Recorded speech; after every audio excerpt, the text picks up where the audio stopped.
Good afternoon, everyone, and welcome to our afternoon press conference on the Piney Point wastewater release. First, I'd like to introduce the folks that we have here, the members of the Manatee Board of County Commissioners. We have Chairwoman Vanessa Baugh, Manatee Public Safety Director Jake Sauer, Deputy Secretary, DEP Secretary Noah Valenstein, and Deputy Director, soon-to-be Director of the Florida Department of Emergency Management, Kevin Guthrie, and I am Dr. Scott Hopes, the County Administrator for Manatee County, Florida. With that, you're going to be the first to hear the update, which is a very positive update.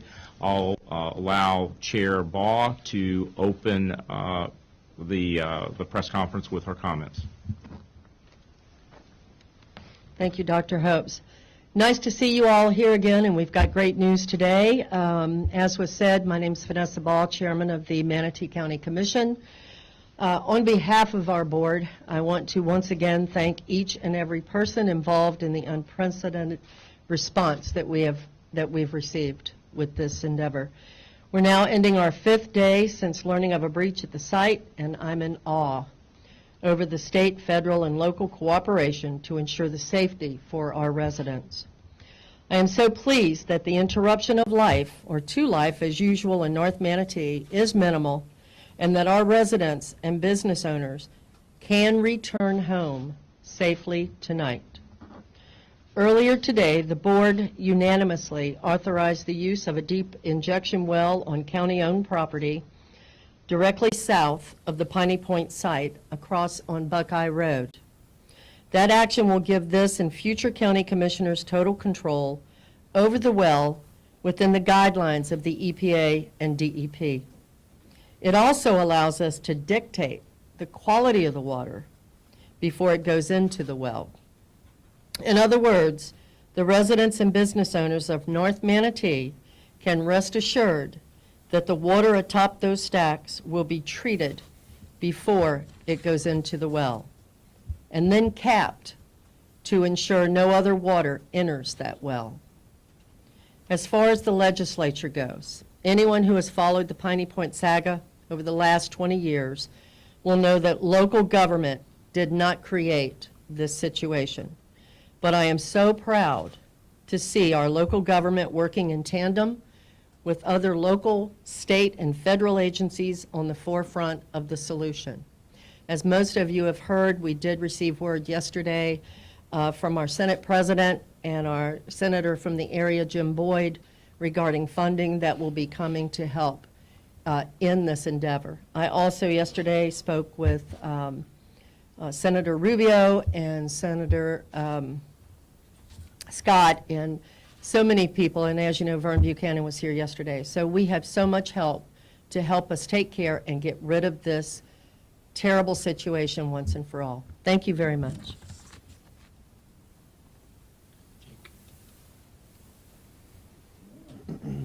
Good afternoon. Jake Sauer, Director of Public Safety for Manatee County. Okay, I'm going to run through a couple slides here, give you a full update of the great work and progress we've made today with the Florida Department of Emergency Management, the Department of Environmental Protection.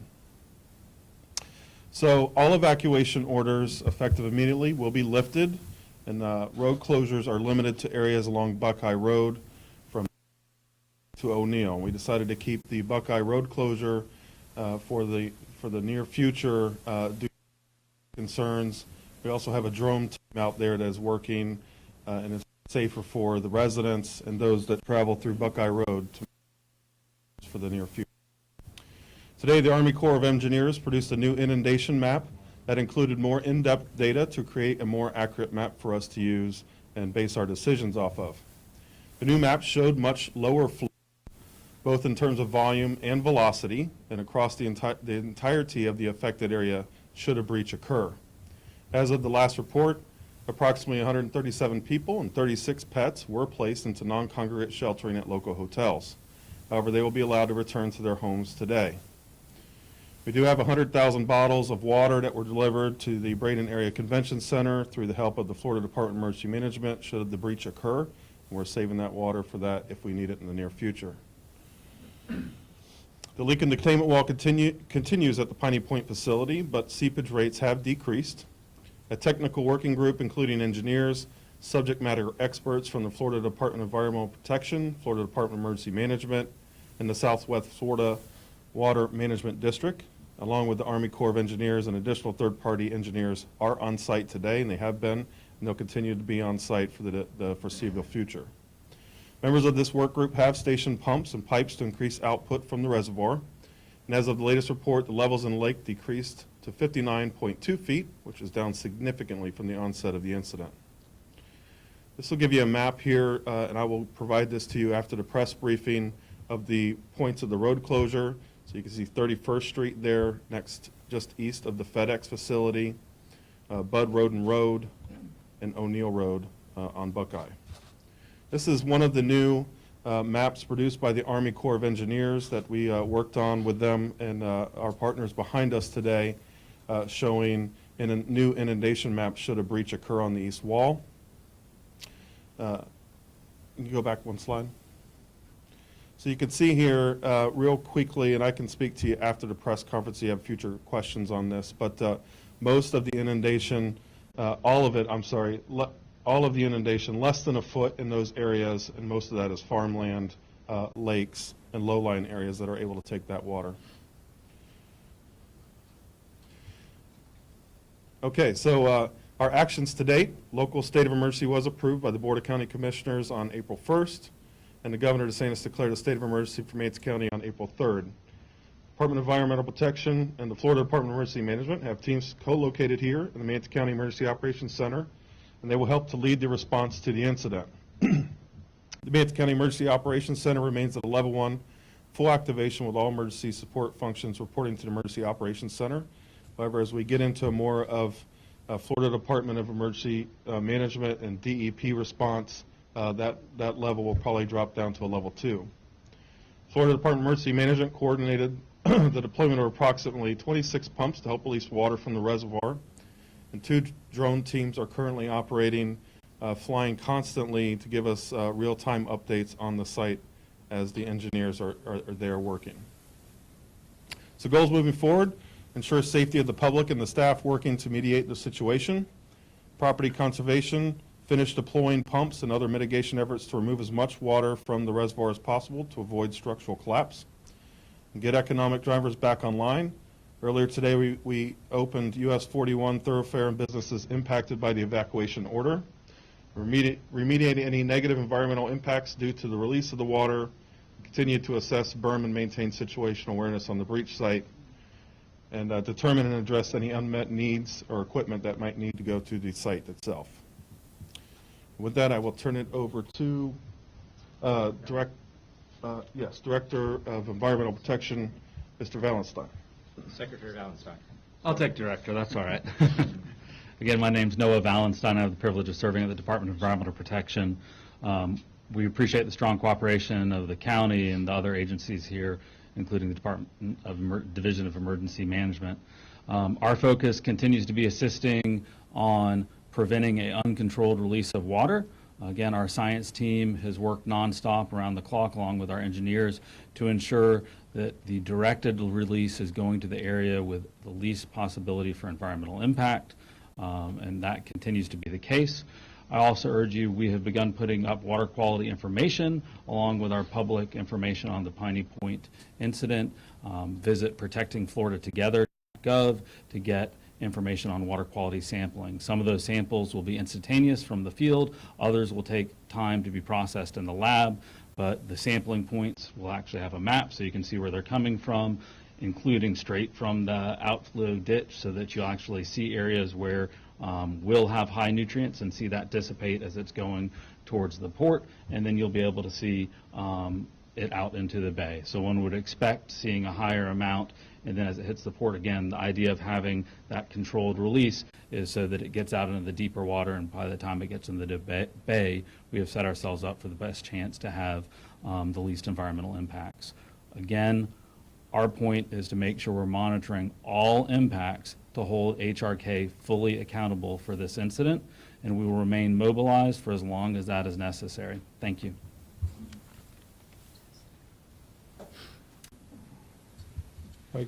Good afternoon. Kevin Guthrie, Deputy Director and State Emergency Response Team Chief for the Florida Division of Emergency Management. We continue to support local emergency management and also coordinate with the state and federal agencies that are on scene. That is our primary job. We have secured some additional resources in addition to those 26 pumps that are already on site. We do have approximately 75 state employees and or contractors on site. We also have, for tomorrow, we are working in the direction of having a couple of contracted crews on site that are going to specifically work on a submersible ROV to attempt to find the actual leak in the liner, and then a potential patchwork that will happen on top of that. That's a temporary solution that will certainly, our goal is to buy the Department of Environmental Protection some time to actually do a more controlled type of situation and be able to treat the water with technology and things like that. So again, we've gone out to secure that resource today.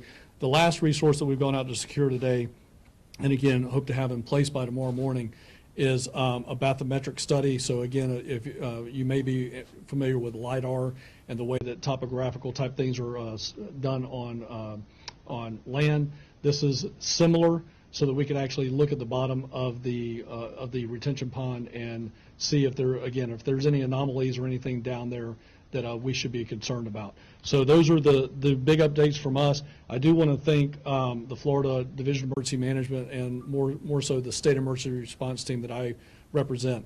A very big footprint of individuals is working back in Tallahassee, and we would not be as successful as we are here on the ground supporting Manatee County Emergency Management if we didn't have that support team back in Tallahassee that includes multiple agencies, probably greater than 20. So again, I want to thank all those folks that are back there, as well as the employees, state agencies, local agencies that have come here. And then last, and Noah mentioned it, but and as well as Dr. Army Corps of Engineers, Jacksonville District, they answered our call and came in very quickly and provided us some very good information to allow us to move from information-based to what I would say is intelligence-based decision-making. So again, want to thank Colonel Kelly and the U.S. Army Corps of Engineers Jacksonville District for their partnership and their continued efforts to help out the Florida Division of Emergency Management and, in this case, Manatee County. Thank you. Thank you, Director Guthrie, and thank you, Secretary Valenstein. For a recap, the mandatory evacuation orders have been discontinued, so both our residents and our businesses can return. In addition to that, earlier today, you're aware that we reopened US 41, which is a major thoroughfare handling a lot of commercial traffic. In addition to that, we have successfully controlled the release of over 180 million gallons out of the southern stack. We started with about 480 million gallons on Thursday. We declared the state of emergency. On Friday, we HLK and the Florida Department of Environmental Protection had a controlled release. Then we had that breach. The water leaving in the uncontrolled breach is staying on the site.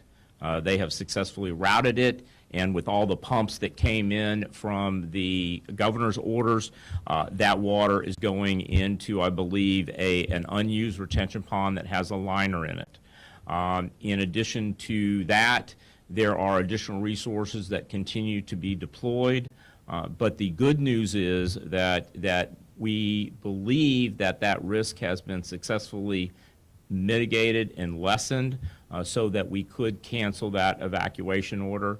And to the citizens and the residents that did have to evacuate, keep in mind, it's like when we talk about hurricanes.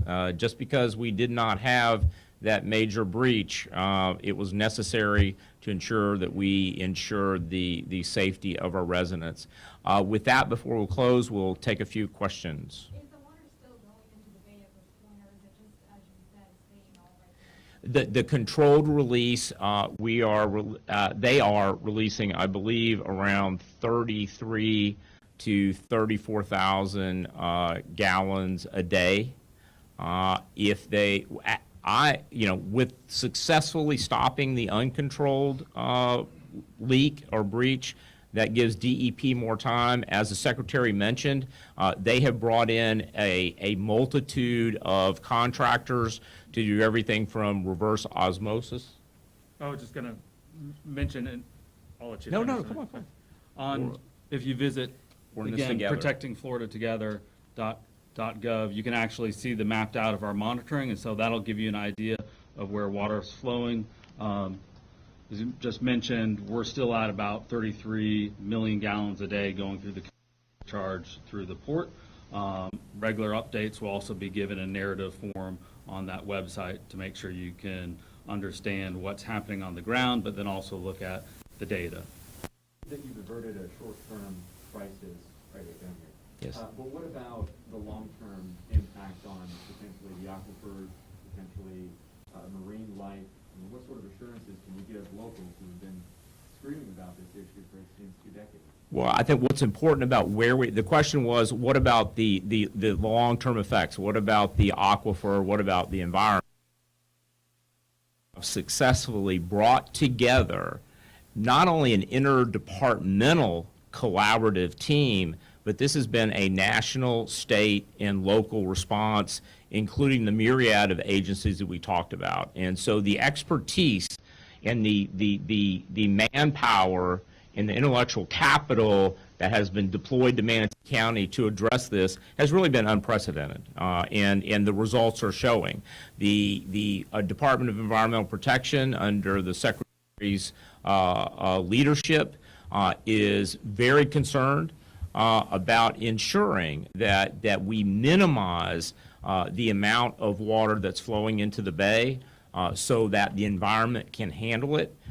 As you will find when you go to the website, the technologies that are being brought to this problem are all focused on minimizing the impact on our local environment. As you know, we have aquaculture.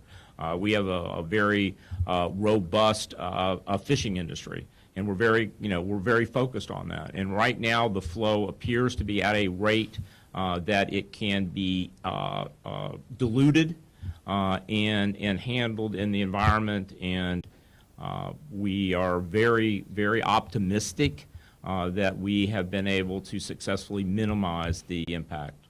We have time for one more question. Can you talk about the In the back. emotional impact of this? I mean, this has been a tense time for residents here who are very, very worried, not just here, but in the entire state. Can you talk about that? Repeat. The emotional impact. The It's been a very tense time. No, it has been. I mean, it has been. It's been hard on everybody involved. It's been stressful for the residents of Manatee County, but seen with national attention. But I do believe that we have demonstrated a case for how local government, state government, and federal government can rapidly respond to a situation like this. Remember, this is private land. This was a private company that had been managing this, and it was under regulation with DEP. They were reporting to DEP. DEP was responding, but at the earliest indication of a threat, the Board of County Commissioners took immediate action, and that created a cascade effect that resulted in all the resources that have been deployed today. And the issue of emotional impact, I hope that tonight, many of us, I know I'm going to sleep better. I may actually sleep. And I'm sure the others that have been involved, and those residents that were displaced. And but this has been short-lived. We have dramatically reduced the risk in a very controlled way. So that hopefully, all of us have time to recover both physically and emotionally. But I think everybody should be rest assured that this is very much under control now. The risk has been lessened to the point that people will be able to return to their homes. Well water, drinking water is safe. The environment is being protected as much as possible. All right, thank you. One more. My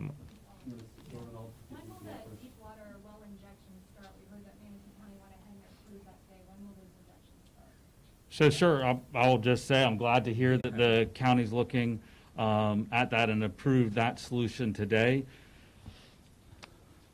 My apologies. I think the thing that you've heard from almost everyone is that Piney Point has had decades and decades of histories with a story that just sounds like the same story over and over again. An incident, it not being fully addressed or closed, a reinvention, and then another. I'm excited that the county's committed to making sure this is the last chapter of this story. The department is committed to making sure that this is the last chapter. That is one solution. We would immediately begin working with permitting, would be the first step, engineer, test and design, and then move forward. So normally that takes from beginning of permitting construction to where you can actually start putting water in the ground, between 2 to 3 years. But it's a very good long-term solution. We then obviously work with middle-term solutions on water management. We actually have 2 innovative tech companies. They're on the property, assessing, working how they can then get into the train of water without slowing progress down for life safety. We're excited about those, but we've got a whole team stood up of our scientists looking for any option to make any improvement that we can due to this company's discharge. Like restrictions? Like Well- restrictions or down now? Don't know about the TFRs. There's still a lot of work, a lot of drone work, but you have the websites. If not, the media folks can get the 2 websites to you that you can get constant updates. That's the best way to be updated with that. I thank you all for being here. I thank you for getting the word out, and I don't know that we have any more press conferences planned at this time. Thank you.